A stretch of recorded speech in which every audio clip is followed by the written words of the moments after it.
Asian associate teams की अगर मैं बात करूं यार तो ओडीआई स्टेटस वाली हम सबसे इम्पोर्टेंट बात कर लेते हैं कि ओडीआई स्टेटस वाली टीम्स में यूएई, ओमान और नेपाल ये तीनों काफ़ी टाइम से खेल रही हैं। काफ़ी पुराना इनका क्रिकेट इतिहास रहा है। ओमान में को भी अच्छा खासा वक्त हो गया है और नेपाल तो बहुत पहले से खेल रहा है। यूएई भी बहुत पुरानी टीमों में से एक है। अगर हम पूरे क्रिकेट हिस्ट्री की बात करें तो बहुत सारी चीज़ें हुई हैं पास्ट में। ऊपर गई हैं कभी टीमें, कभी नीचे गई हैं, कभी बहुत अच्छा परफॉर्मेंस हुआ है, कभी कुछ खराब परफॉर्मेंस हुआ है। अगर यहाँ पर मैं एक पैरामीटर रखूं कि 2015 वर्ल्ड कप के बाद से 2015 वर्ल्ड कप के बाद से अगर मैं देखूं तो इन ये 7 साल हो गए।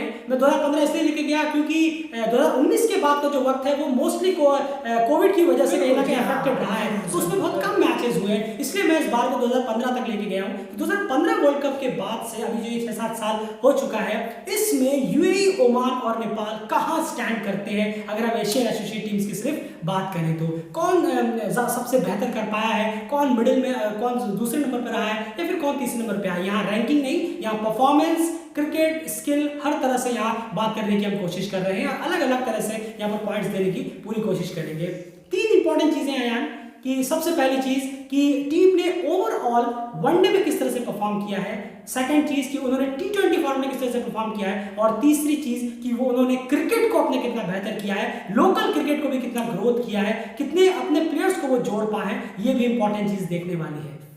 सबसे पहले यूएई के बारे में मैं अगर जानना चाहूँ आपसे, वनडे क्रिकेट में आपको ये टीम कितनी बेहतर होती हुई नजर आई है 2015 के बाद से, 2015 से पहले? नहीं, देखिए यूएई की बात जहां तक है कि यूएई ने काम तो बहुत किया है। स्पेशली काम सबसे बड़ा इंपॉर्टेंट होता है कहीं ना कहीं कि आप शुरुआत कैसे करें, क्योंकि बहुत ज्यादा बिलो में थी, कहीं ना कहीं शेल में थी ये टीम। यूएई की बात कर रहे हैं हम, बहुत सारे प्लेयर फंसे गए, फिक्सिंग में फंसे। इसके बाद आईसीसी ने उन पर बैन लगाया, प्लेयर्स नहीं थे यूएई के पास कहीं ना कहीं। उसके बाद यूएई ने जो डोमेस्टिक पे अपने जो प्लेयर्स उनके पास थे, कहीं ना कहीं बहुत 4-5 प्लेयर, उस वहां से उन्होंने इसको निकाला, डोमेस्टिक को चलाया। कुछ नहीं जीत रहा था यूएई वैसे का वैसे ही था, मैच हार रहा है, थोड़े जीत रहा है, थोड़े हार रहा है। लेकिन आखिरकार पिछले 1-1.5 सालों में हमें क्या देखने को मिलता है कि आखिरकार वो डोमेस्टिक के 3-4-5 प्लेयर को लाते हैं और टीम इतनी अच्छी निकल के आ जाती है कि अब पिछले 8 साल के बाद हम टी20 वर्ल्ड कप में उन्हें क्वालिफाई होता हुआ देखते हैं। लेकिन वनडे में भी हम उस टीम को अच्छा होता हुआ देखते हैं कि कहीं ना कहीं वो टीम स्कोर दे पाती है।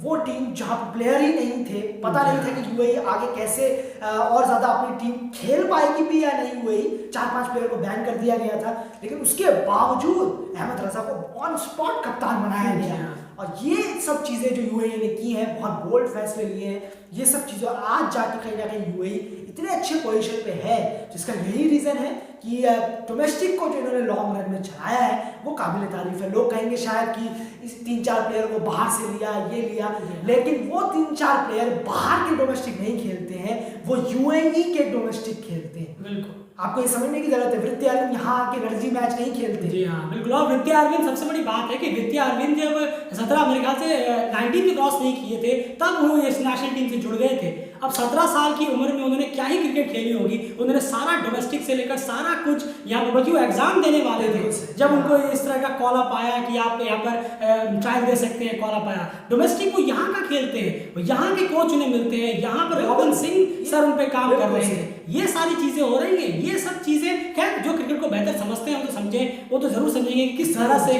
इस टीम ने बोल्ड फैसले लिए हैं। ये बोल्ड वर्ड बहुत इंपॉर्टेंट हो जाता है यूएई क्रिकेट में, जो 2015 के बाद किया है। बहुत ज्यादा बोल्ड कुछ स्टेप्स लिए, और मैं इसको और थोड़ा कर दूंगा, 2017 के बाद कहूंगा मैं, जो बैन हुआ था उसके बाद इस टीम ने और ज्यादा कड़े और बोल्ड फैसले लिए हैं। इसका रिजल्ट धीरे धीरे अब हमें 2022 में आकर देखने को मिल रहा है। उसमें अहमद रजा जो कैप्टन है उनका भी बहुत बड़ा हाथ है।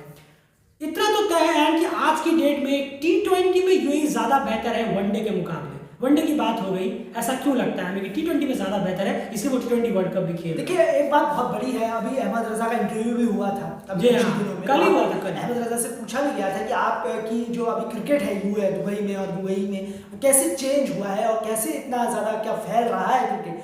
तो उन्होंने इसका जवाब भी दिया था कि टी20 वर्ल्ड कप थोड़ा सा रिलेटेड ही था कि हमारे यहाँ पर जो मैचेस होते हैं, कहीं ना कहीं जो बाहरी टीम आती है हमारे यहाँ खेलती है, दुबई में, शारजा में टीमें आती हैं, तो हमारे प्लेयर्स भी फैंस के बीच में मौजूद रहते हैं और हम ये मैच देखते भी हैं। तो ये चीज़ कहीं ना कहीं मैं मानता हूँ, स्पेशली ये होता है कहीं ना कहीं कि आप देखने से भी बहुत कुछ सीखते हैं। बिल्कुल सीखते हैं, बिल्कुल। तो ये चीज़ कहीं ना कहीं है यूएई की टीम में कि इन्होंने इतने मैचेस भी बहुत प्लेयरों ने देखे हैं कहीं ना कहीं कि थोड़ा बहुत प्रैक्टिस उन्हें वहाँ से भी मिला है। और T20 में क्यों है? क्योंकि अब T20 में यूएई वनडे वाला क्रिकेट नहीं खेलता। जी हाँ, वनडे वाला क्रिकेट है, बहुत सी टीमें हैं, ये बहुत सी टीमें हैं जो आज भी वही हाल है। और ये एक चेंज, बहुत बड़ा बदलाव देखने को मिला है, यूएई का क्लियर दिखता है। वो पहले वनडे और T20 को एक जैसा खेलते थे, अब उन्होंने जो T20 में अपना गियर चेंज किया, जो मेंटलिटी चेंज की है, इसमें भी क्रेडिट अहमद रजा को जाएगा जरूर, जो उन्होंने इस टीम में भरा है। जी हाँ, बिल्कुल सही। अब आप देखिएगा प्लेयरों का स्ट्राइक रेट, प्लेयरों का स्ट्राइक रोटेट करना, प्लेयरों का हर बाउंड्रीज मारना, उनका बॉडी का जो मेंटल स्ट्रेंथ है, ये सब चीजें बहुत बहुत फर्क करती है। और जरूर यूएई T20 वर्ल्ड कप जो होगा, राउंड 1 होगा या राउंड 2 होगा, जो भी होगा, वहां पर भी आप देखिएगा यूएई जो है अपना जो मेंटल स्ट्रेंथ है, कहीं ना कहीं अटैकिंग गेम है, तो वहां पर भी खेलते हुए नजर आएगी। इतना पूरा उम्मीद है दिल्ली की। जी हाँ, तो यूएई की अगर बात करें तो बहुत चीज़ें बेहतर हुई हैं 2015 के बाद, या फिर आप कहें 2017 के उस बैन वाले इंसिडेंट्स के बाद। अहमद रजा ने जब से कप्तानी संभाली है, चीज़ें बहुत बेहतर हुई हैं। एक चीज़ इस टीम के साथ अहम कंसर्न है छोटी सी, वो है कि लोकल प्लेयर्स को भी अपनी टीम की तरफ अट्रैक्ट करना, प्रोड्यूस करना, यहाँ पर कितना सक्सेसफुल हुआ है इन 4-5 सालों में यूएई। देखिए, एक बात मैं यहाँ बड़ी अजीब लगती है, लोग कहते होंगे कि ये मुझे थोड़ा समझ में नहीं आता, मुझे कोई समझाए। मैं चाहूँगा आप लोगों में से कोई कमेंट जरूर करे इसमें कि कोई मुझे समझा दे। नेशनलिटी उसकी यूएई की है, अहमद रजा ने खुद ही कहा था ये अभी इंटरव्यू में रिसेंट में कि मैं पैदा यहीं हुआ हूँ। उन्होंने ये कहा था, अहमद रजा ने कहा था मैं यहीं पैदा हुआ हूँ और मेरी यहीं की पैदाइश है, मैं यहीं पला बड़ा हूँ। तो अहमद रजा तो यूएई के हुए, तो ये कहाँ बाहर से आ गए? अब मुझे एक कोई समझा दे कि उसकी नेशनलिटी यहाँ की है, उसका पूरा वो नेशनल एंथम वहाँ का गाता है, सब कुछ वो होता है, वो उसी के गुणगान करता है, तो वो उस देश का कैसे हो गया? ये इतना बात मुझे बता। अगर वहाँ की भी उसकी नेशनलिटी है और यहाँ की भी उसकी नेशनलिटी है तो बात अलग है। ऐसे बहुत सारे प्लेयर्स होते हैं जो बॉर्न कहीं और होते हैं, लेकिन वो खेलते कहीं और हैं, बॉर्न कहीं और होते हैं, काम करते कहीं और हैं। अभी आप ये देख लीजिए, अभी जो वॉर चल रहा है इस वक्त, जो सेंसिटिव वॉर चल रहा है, कितने सारे दूसरे देशों में रहते, इंडिया में रहते, अमेरिका में रहते, यूएस में रहते, पाकिस्तान में रहते, न्यूजीलैंड में, लेकिन काम कर रहे हैं वहाँ, पढ़ाई कर रहे हैं वहाँ की सिटीजनशिप है शायद, वहाँ पे वो सारा काम कर रहे हैं। तो ये भी चीज़ है ना, तो इसका मतलब ये नहीं है कि वो वहाँ पे उन्होंने नेग्लेक्ट कर दिया जाए। एक चीज़ है, वो नेशनलिटी वहां पर लिखी हुई क्या है, इंडियन या अमेरिकन या चाइनीज या कुछ भी ऐसे करके लिखा हुआ है उनकी नेशनलिटी। पर आप यूएई में अगर जाएंगे तो वहां पर उनकी नेशनलिटी क्या है, यूएई। वो वहीं रहते हैं, उनके पासपोर्ट में सब जगह पे लिखा हुआ है कि भैया हम यहीं रहते हैं, हमारा घर बार सब कुछ यहीं है। बिल्कुल। तो आप कैसे कह सकते हैं कि इनकी नेशनलिटी वहां है, ये वहां की पैदाइश है? तो फिर वो टीम तो ये तो फिर केस हो जाएगा उन पे। जी हाँ, कमाल है। और जबकि आईसीसी ने ये रूल दिया हुआ है, आईसीसी ने ये छूट दी हुई है, तो इसमें कोई दोराय नहीं है कि वो किस तरह से क्रिकेट को आगे बढ़ा रहे हैं या नहीं। लेकिन उनकी जो टीम है वो परफॉर्मेंस एट द एंड, कितने भी बड़े प्लेयर लीजिए, परफॉर्म तो करना ही पड़ेगा। इंडिया इतनी चौड़ में था, इतने आईपीएल, इतनी डोमेस्टिक, क्या क्या चलाता रहता है, लेकिन अभी भी 11 साल से हम भी सूखे हुए हैं ना बिना वर्ल्ड कप के। तो क्या हो गया इतना सब कुछ चला के भी? ऐसा कुछ नहीं है, परफॉर्म तो आपको करना ही पड़ेगा, चाहे आप किसी पाताल से प्लेयर लेके आए या फिर आप अपने लोकल प्लेयर्स को ही क्यों ना खिलाएं। परफॉर्म तो उन्हें भी करना है, परफॉर्म ना करें। बिना परफॉर्म किए ऐसा नहीं है कि आपने बाहर से खूब सारे प्लेयर भर लिए और परफॉर्म ना करें तो चल जाएगा। ओमान भी तो खेल रहा है, ओमान क्यों इस बार क्वालिफाई कर पाया? बिल्कुल। आप यूएसए पे कह सकते हैं, आप यूएसए पे कह सकते हैं कि नेशनलिटी अभी कई प्लेयरों ने अभी नेशनलिटी नहीं ली है, लेकिन वो वहां पर खेल रहे हैं। आप यूएसए को ऐसा कह सकते हैं, लेकिन यूएई के प्लेयर मैं गारंटी से कह सकता हूँ, अगर कोई कम्युनिटी में पूछता भी है उसका जवाब जरूर दिया जाएगा कि भाई आप ऐसे कैसे कह सकते हैं, प्रूफ है ये बिल्कुल है। आप अहमद रजा का इंटरव्यू भी सुन सकते हैं, उन्होंने खुद कहा है, रिसेंट इंटरव्यू। बिल्कुल। तो आपको ये समझने की जरूरत है कि नेशनलिटी आखिर भाई वहाँ की है या नहीं है, लोकल प्लेयर है, सब वहीं रणजी, डोमेस्टिक सब वहीं खेले हुए हैं, इस बात को यहीं खत्म करते हैं। बिल्कुल। अब बात कर लेते हैं यहाँ पर दूसरी टीम की। अगर मैं बात करूँ नेपाल क्रिकेट टीम की, मैं बात करना चाहूँगा यहाँ पर किस तरह से चीज़ें बदली हैं 2015 के बाद से। आप देखते हैं वनडे या फिर T20 में, वनडे की बात कर लेते हैं। बिल्कुल। देखिए, वनडे में कहीं ना कहीं जो पहले की मेहनत थी बहुत ज़्यादा, अब कहीं ना कहीं ये है कि क्वालिटी थोड़ी बढ़ जरूर गई है गेम में। कहीं ना कहीं ये देखने को जरूर मिलता है पहले ये नहीं था जो आजकल के प्लेयर्स हैं, जरूर पहले की मेहनत है, पहले के ही लड़कों को देख देख के आज नेपाल की टीम ओडीआई में बहुत अच्छी हुई है। उन्होंने जो सिखाया है अपने साथ रह के, ज्ञानेंद्र मल्ला को सिखाया, दिपेंद्र सिंह हैरी को साथ साथ में, सोमपाल कामी, करण केसी, अब वो इन सबको सिखा रहे हैं या लड़के देख रहे हैं। तो ये चीजें कहीं ना कहीं नेपाल के पर्सपेक्टिव से बहुत ज्यादा हो जाती हैं कि भाई हम फॉलो किसे कर रहे हैं, हमारे देश में कोई क्रिकेटर है ऐसे जिसको हम देख के सीख सकते हैं। क्योंकि दोनों के मुकाबले अगर देखा जाए, हम जिसकी बात कर रहे हैं, तो नेपाल में कहीं ना कहीं क्रिकेट जो है वो ऐसे ही देखा गया है। वहां पर नेपाल में कोई बाहर की टीम आकर नहीं खेलती है जिससे वो सीख सके। तो वो अपने प्लेयरों को ही देख सकते हैं जो पुराने प्लेयर हैं, अब जो पूर्व प्लेयर रहे हैं, पारस खड़का है, शक्ति कोचन है, उसके बाद बसंत रेग्मी है, ज्ञानेंद्र मल्ला, दीपेंद्र सिंह हैरी, अब यहाँ पर और आ जाते हैं करण केसी, सोमपाल कामी। अब इनको देख देख के कहीं ना कहीं और यंग प्लेयर जो है वो कहीं ना कहीं मोटिवेट होते हैं और इस क्रिकेट में अपने आते हैं। लेकिन यहाँ पर एक चीज और है, उस पुरानी टीम ने बहुत मेहनत की, बहुत सारे क्रिकेट मैचेस खेले और ओडीआई स्टेटस इस टीम को दिया, अर्न किया इस टीम ने, और उसके बाद ये टीम ओडीआई स्टेटस वाली टीम बन गई। ओडीआई स्टेटस पाने के बाद से आप कितने ज्यादा सेटिस्फाइड हैं अभी तक वनडे क्रिकेट में, वनडे क्रिकेट की परफॉर्मेंस को देखते हुए नेपाल? नहीं, देखिए वनडे क्रिकेट की परफॉर्मेंस में तो अभी और ज्यादा काम करने की जरूरत है कहीं ना कहीं, क्योंकि लूप होल्स कम होंगे तो आपकी टीम बहुत स्ट्रांग नजर आती है, होती चली जाएगी। नेपाल का T20 के मुकाबले वनडे में थोड़ा बहुत लूप होल नजर आता है, कहीं ना कहीं काफी नजर आता है। स्लोइश खेलना, स्कोर ना दे पाना कहीं ना कहीं। दूसरी टीम है, अब जो क्रिकेट हुआ है पिछले एक साल में, ये तो और बदल गया है। अब कहना होगा, अब मानना होगा कि नेपाल ने और चेंज कर दिया है अपना गेम। अब आप ओमान को हराने लगे हैं, ये भी देखने वाली बात है। आप ओमान को आप हराने लगे हैं, तो ये सब चीजें बहुत प्लस पॉइंट है कहीं ना कहीं आपकी, कि हाँ हम काम कर रहे हैं। आप ये देख सकते हैं, ये कह सकते हैं कि हाँ नेपाल अब काम कर रहा है, कि नेपाल अब इन्हें हरा पाता है। आगे जाके स्कॉटलैंड, नामीबिया, इनको भी अगर हमने हरा दिया, नेपाल ने हरा दिया, तो कहीं ना कहीं ये हो जाएगा कि हमने काम आधे से ज्यादा कर लिया है। अभी काम कर रहे हैं, लेकिन स्कॉटलैंड, नामीबिया को अगर हराने लगे नेपाल, तो हम काम हो चुका है हमारा आधा, ये जुड़ जाएगा। बिल्कुल, डेफिनेटली जुड़ जाएगा। और ये है कि इस काम को आपको लगातार करते रहना है।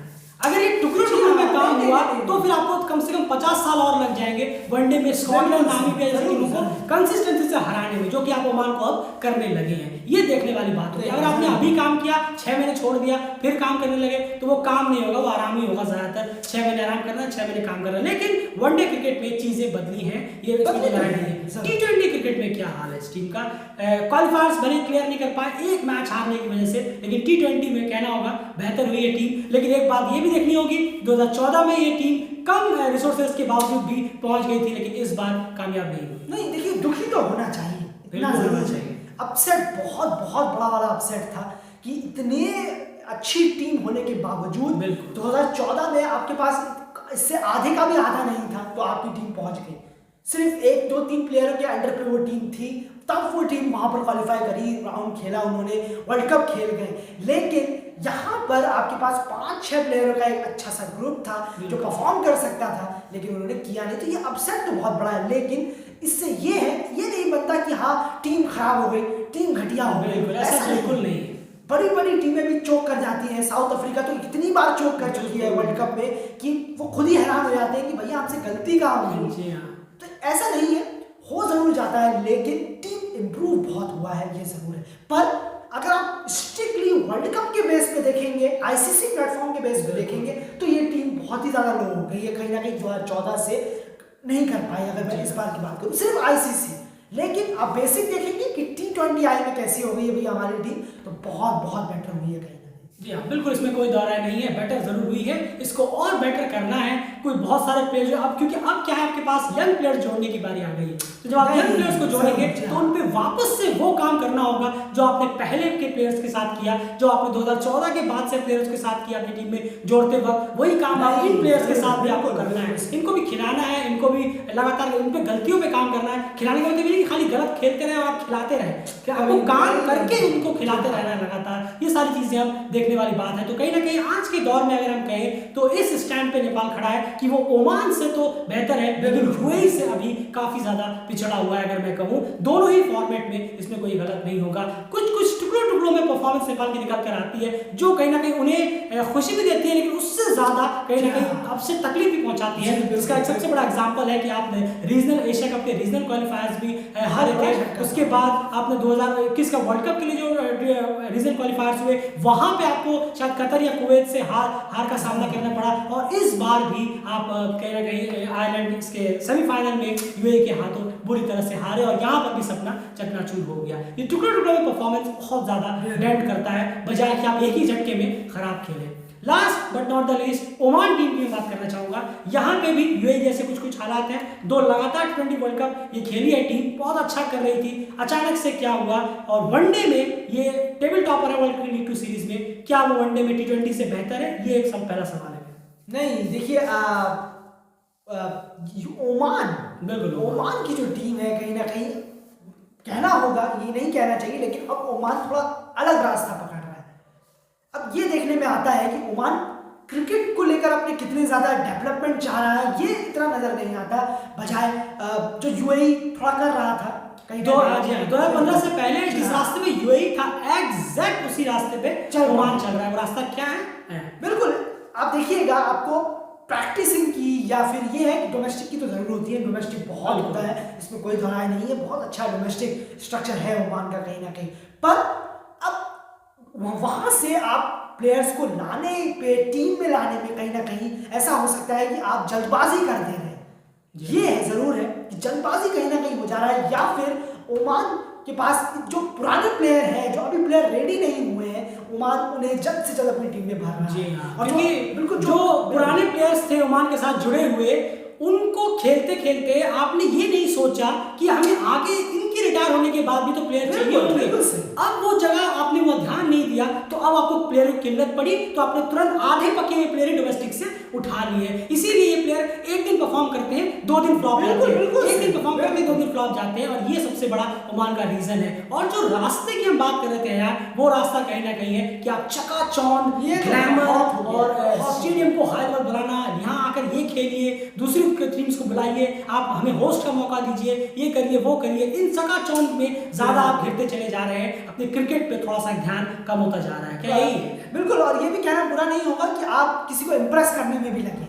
जी हाँ, ये इशारा है, और जो समझदार है वो समझ सकते हैं कि आप किसी को इम्प्रेस करने में भी लगे हुए हैं। इतना मत बूट लीकिंग करिए कि भाई आप अपने क्रिकेट को भूल जाए, आप किसी की बूट लीकिंग में लगे हुए हैं इस टाइम। कहीं ना कहीं क्रिकेट पे ध्यान दीजिए। बिल्कुल गिर गया है ओमान का क्रिकेट, क्या हो गया है ओमान को समझ में नहीं आता कि T20 में आप बेकार होते जा रहे हैं, आप वनडे में भी बेकार हो रहे हैं कहीं ना कहीं। और ये सिर्फ ऐसा नहीं है कि आप आज क्वालिफाई नहीं कर पाए तो इस बेस पे हम ये कह रहे हैं, ऐसा बिल्कुल भी नहीं है। इसका जो तरीका है वो अलग है, क्योंकि आपने अपने बड़े प्लेयर्स के बाद जो आपको प्लेयर्स टीम में जोड़ने थे आगे जाकर, उस पर आपने काम ही नहीं किया। अभी हमारे पास भी, डेली क्रिकेट के पास भी ऐसे 5 नाम नहीं होंगे जिससे आप कह सके कि ये 5 जो पिछले वाले 5 थे उनको रिप्लेस कर सकते हैं। जतिंदर सिंह, जिशान, आके, बिलाल और खबर अली। बिल्कुल, 5 नाम हमारे पास है नहीं, और 5 नाम पुराने को हम कैसे रिप्लेस करेंगे, इसका ओमान के पास इसका आंसर नहीं है। जब भैया आपके पास 5 प्लेयर ऐसे नहीं है, तो आप 11 की टीम आने वाले और 5 सालों में कैसे बनाएंगे? बिल्कुल, यही सबसे बड़ी इस टीम की कमजोरी कहीं ना कहीं रही है, और सबसे बड़ी दिक्कत इस टीम के साथ यही रही है कि टीम जो है वो परफॉर्मेंस में कहीं ना कहीं चोक करती हुई नजर आती है। खैर, यही एक डिबेट थी इस टीमों से रिलेटेड। यहाँ पर यूएई सबसे बेहतर अगर कर रही है एशियंस में, तो इसमें कोई दोहराई नहीं है। वहीं पर अगर बात करें नेपाल और ओमान की, तो उनसे थोड़ा सा कम है, लेकिन फिर भी उनसे काफी बेहतर करने की इस टीम ने कोशिश जरूर की है। आपको वीडियो कैसा लगा? प्लीज वीडियो को लाइक जरूर करिए, चैनल सब्सक्राइब कर लीजिए। लगातार के साथ यहाँ पर सारे